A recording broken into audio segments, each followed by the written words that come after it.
गुरु की छवि, वहां स्मार्टफोन की छवि, स्मार्टफोन छाती से लगा। जहां समय मिले उसको खोल लिया, हमें शुरू कर दिए। पहले था बार बार झांक के ठाकुर को देखा, दुलार आ सकती, एकांत में सामने ठाकुर को रखे रो रहे हैं, दुलार कर। अब एकांत में उसी इतने इतने बड़े भी होते हैं मोबाइल, हमने देखा इतने इतने बड़े मोबाइल, अब उसी में पूरा विश्व देखो। कितना बड़ा, कितनी बड़ी सिद्धि है आज के साधकों में। तुरंत अमेरिका देखो लेवल, ध्यान लगाने की जरूरत नहीं, आगे सामने कैसे सिद्धि हो, कैसे भगवदाकार वृत्ति हो। सोचो, जहां मन ऐसे ही सब सात्विक वातावरण में हमें चंचल करता है, वहां संपूर्ण संसार का प्रतीक स्मार्ट मोबाइल हो और इंटरनेट का सहयोग हो, फिर वो भगवान की कैसे वृत्ति स्मृति अखंड रख सके। मुझे तो लगता है बड़ा असंभव सा है, क्योंकि इतना आकर्षण और सहज में हर विषय। अगर सावधान साधक नहीं है तो ये कलयुग की चाल मोबाइल है, बहुत जल्दी उसे भगवत विमुख कर देगा।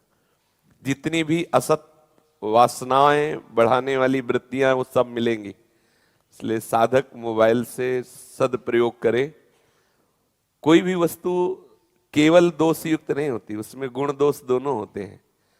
उपासक वही संत हंस गुण गाहे पे परिहरि वारी विकार।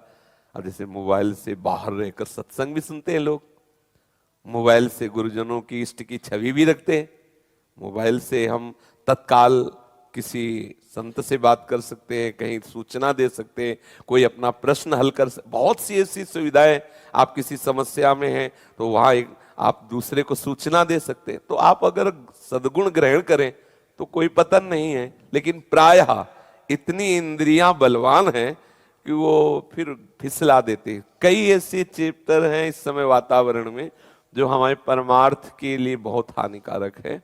साधक सावधान रहे। महापुरुषों का पहला तो सानिध्य नहीं मिल रहा, दूसरा हमारा आहार दूषित हो रहा, तीसरा संग दूषित हो रहा है। इन सब के कारण हमारा अखंड चिंतन नहीं चल पा रहा। देखो भला, अखंड चिंतन, जब अखंड चिंतन चलेगा ना तो किसी से बात करना अच्छा नहीं लगेगा। वो थोड़ी थोड़ी देर में कुन्न कुन्न बजता रहता है मोबाइल। जिनके पास मोबाइल होते ना वो बजता रहता, और ना भी हो तो अगर रख के आप थोड़ा पाठ भी करने गए हो तो पाठ के बाद आप अंतर्मुख होके ये नहीं देखेंगे कि मेरे मन में क्या चल रहा है, वो मैसेज किसका आया, वो फौरन भाग करके उसमें देखने का मन। बहुत सावधान रहा जाए। अब धीरे धीरे कलिकाल बढ़ता चला जा रहा है, क्योंकि जैसे जैसे कलिकाल की अवस्था बढ़ेगी वैसे वैसे दूषित भाव भी बढ़ेगा, वस्तु दूषित हो रही है। एक दिन मूंग की दाल बनाने के तो उसको जब धोया गया तो उसमें भी हरा हरा निकला, तो मूंग की दाल में भी मिलावट, हरा हरा उसमें रंग। किशमिश का भोग लगाने के लिए धोया गया तो उसमें भी हरा हरा रंग। अब बताओ, ऐसी चीजों में मिलावट, तो दूध घी आदि, तो अब कैसी शरीर की स्थिति होगी जब ऐसी मिलावट वाली वस्तुएं जाएंगी। तो मिलावट वाला चिंतन होगा, शुद्ध चिंतन कैसे हो।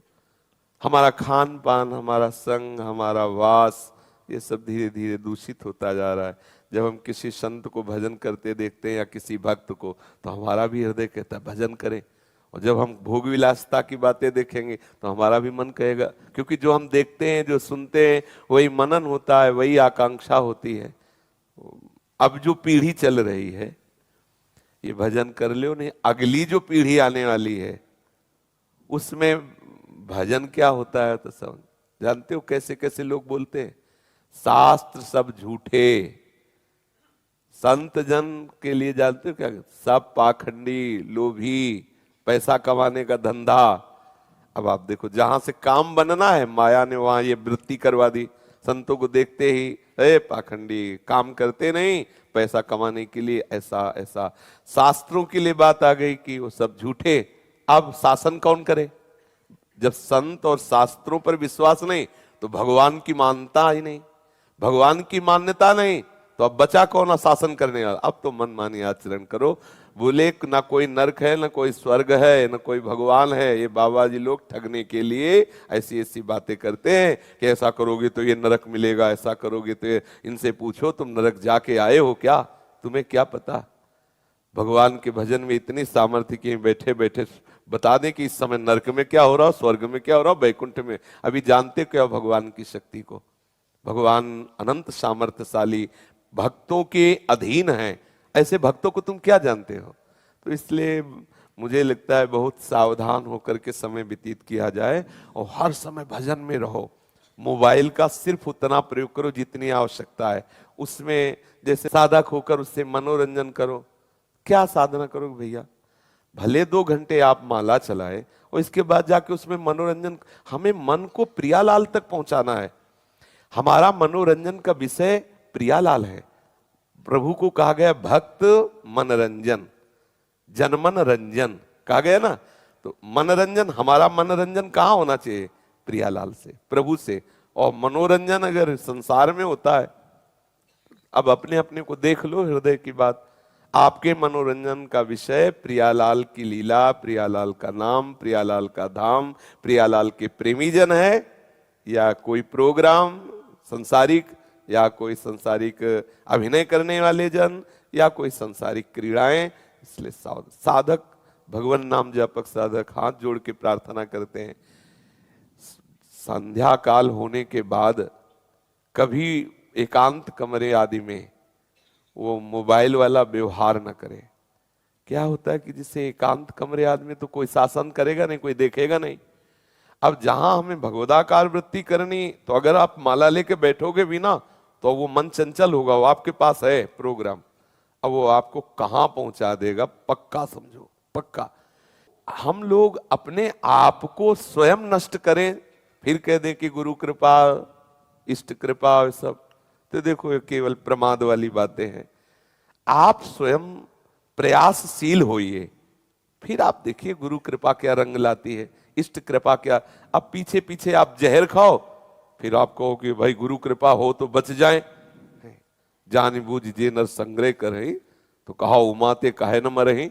जानबूझकर तुम गंदी बातें कर रहे हो, अपराध कर रहे हो, नष्ट हो। ये सबके लिए प्रार्थना है। ये देखो, अपने घर के जैसे बैठ के बात करते हो, आप थोड़ी देर पाठ करते हो, थोड़ी देर भजन करते हो, और इसके बाद आप एकांत में क्या करते हो, उस पर आपकी नजर होनी चाहिए। आपका समाज, अब आप यहां उपद्रव करोगे तो डांट पाओगे, लेकिन कमरे में पर्दे के पीछे, पर ये बात, वहां हमारे ऊपर सीसी कैमरा लगा हुआ है, ये आप देखिए। आपका गुरु देख रहा है, आपका इष्ट आपको देख रहा है, क्योंकि आपकी बात उन्हीं से तो बननी है, हरिगुरु कृपा से तो बननी है। मांडव्य ऋषि ऐसे तपस्या कर रहे थे, तो कुछ चोर राजा के यहां से चुरा के भागे और उनके आश्रम में शरण ले ली, और उनको पता भी नहीं। राजकर्मचारियों को सूचना मिली, माल सहित जब्त, जो चोरी का माल था उसे जब्त किया, उन चोरों को पकड़ा और साथ में मांडव्य ऋषि को भी पकड़ा। मांडव्य ऋषि को अभी तक कुछ पता ही नहीं है। राज दरबार में सामने ले गए, राजा को जो पता चोरों का पक्का, इसके आश्रम में चोर सहित सब। अब अभी इतने तपस्या के उन्माद में कि उनको कुछ समझे में नहीं आ रहा कि हो क्या रहा है। राजा ने हुक्म कर दिया, सूली पे चढ़ा दो। ये महाभारत की कथा है, भगवान व्यास देव जी, श्री कृष्ण द्वैपायन व्यास देव जी ने लिखा है। सूली गुदा द्वार से डाली जाती है, भाले जैसा होता है, ऊपर से उसे छोड़ दिया जाता है सीधे, और वो मल द्वार से ऐसे जितना घुस पाई, और उतने में तड़पता हुआ घंटा 2 घंटा, दिन 2 दिन, कित भयंकर, मतलब दुखद मृत्यु होती है वो। बहुत सूली की सजा, गर्दन काट दे अच्छा, लेकिन सूली की सजा जैसे वो क्रूस वैसे नहीं, वो ये सब बड़ी कठिन सजा। अब वो तो महात्मा जब गुदाद्वार में सूली गई तब होश आया उनको, लगा के पद्मासन बैठ गए। वो तो सिद्ध योगी थे, पर उतने में ही बैठ गए पद्मासन लगा के, और इतनी खुशी, सोई उनको चेतना हुई, सोई होश में पद्मासन में बैठ गए। अब जब दूसरे अपराधियों को मृत्यु दंड दिया जाता था, तब पहले वालों को उतारा जाता था। 2 दिन 3 दिन 4 दिन, अब राज दरबार में तो आते ही रहते थे ऐसे अपराधी। तो जब उतारने गए तो और तो सब मुर्दा टंगे थे, ये पद्मासन लगाए बैठे थे। वो जल्लाद लोग गए, बोले महाराज कोई ऋषि सूली पे बैठा। अब वो तो कांप गए, ऋषि का अपराध। तो ऋषि से अपराध से बचने के लिए आगे गाए, और फिर तपस्वी ब्राह्मण सब स्तोत्र करते हुए, तो देखते ही उनका आवेश कम हुआ। ये पद्धति है, ये भागवतिक पद्धति है। जैसे किसी महात्मा के प्रति अपराध बन गया हो तो आप ठाकुर साथ ले लो, उनके इष्ट ठाकुर, और उन्हीं का नाम जपते राधा राधा राधा, फिर सामने जाओ उनके तो अपने आप शांत हो जाएंगे। आप देख लेना, मतलब ये आपको ऐसे ही हर महात्मा के इष्ट हैं, गौ तपस्वी वैष्णव जन सब, तो उनको देखते ही तो उन्होंने राजा से कहा मुझे तेरे से कोई नाराजगी अब नहीं है, तो मुझे सूली से निकलवा, मैं इस सृष्टि के विधान करने वाले यमराज से पूछता हूं कि मुझे तो पता ही नहीं था कि आश्रम में क्या हो रहा, मुझे क्यों दंड दिया गया सूली का। अब सूली निकाली जा रही थी ऐसे ऐसे, तो निकले ही ना, तो काट दी गई वहीं से, तो उनका नाम पड़ा अणिमांडव्य, अणि। सीधे वहां से अंतर ध्यान हुए, संयमनीपुरी पहुंचे, क्योंकि इसका हिसाब किताब दंड का विधान, पूरे त्रिभुवन के दंड का विधान भगवान यमराज के पास, जो धर्मात्माओं को धर्मराज रूप से दर्शन देते हैं, पापियों को भयंकर यम रूप से, और 12 भागवतों में वर्णन है। तो धर्मराज जी ने स्वागत किया मांडव ऋषि का, तो उनका स्वागत की जरूरत नहीं, हमारे प्रश्न का उत्तर दीजिए। इस केस में कहीं भी अगर मैं अपराधी हूं तो बताइए आप, कहीं भी ना मुझे पता था कि चोर मेरे आश्रम में आए, ना मुझे कुछ, दंड क्यों, मुझे दंड क्यों। तब उन्होंने कहा कि इस अपराध में नहीं, लेकिन आपका अपराध है। तो जैसे अपने को टेलीविजन में नहीं दिखाई देता, इसे दिखवाया पीछे बैक करके, जैसे होता कि थोड़ा बैक कीजिए, तो उन्होंने उनको अपनी, वो तो महाभागवत भगवत शक्ति से युक्त दिखाया। तो 8 वर्ष के तितली को लेकर के बम्बूल के कांटे से उसके गुदा में बार बार ऐसे बच्चे जैसे खेलते हैं, और फिर ऐसे ही छोड़ दिया, तो वो ऐसे ही सूली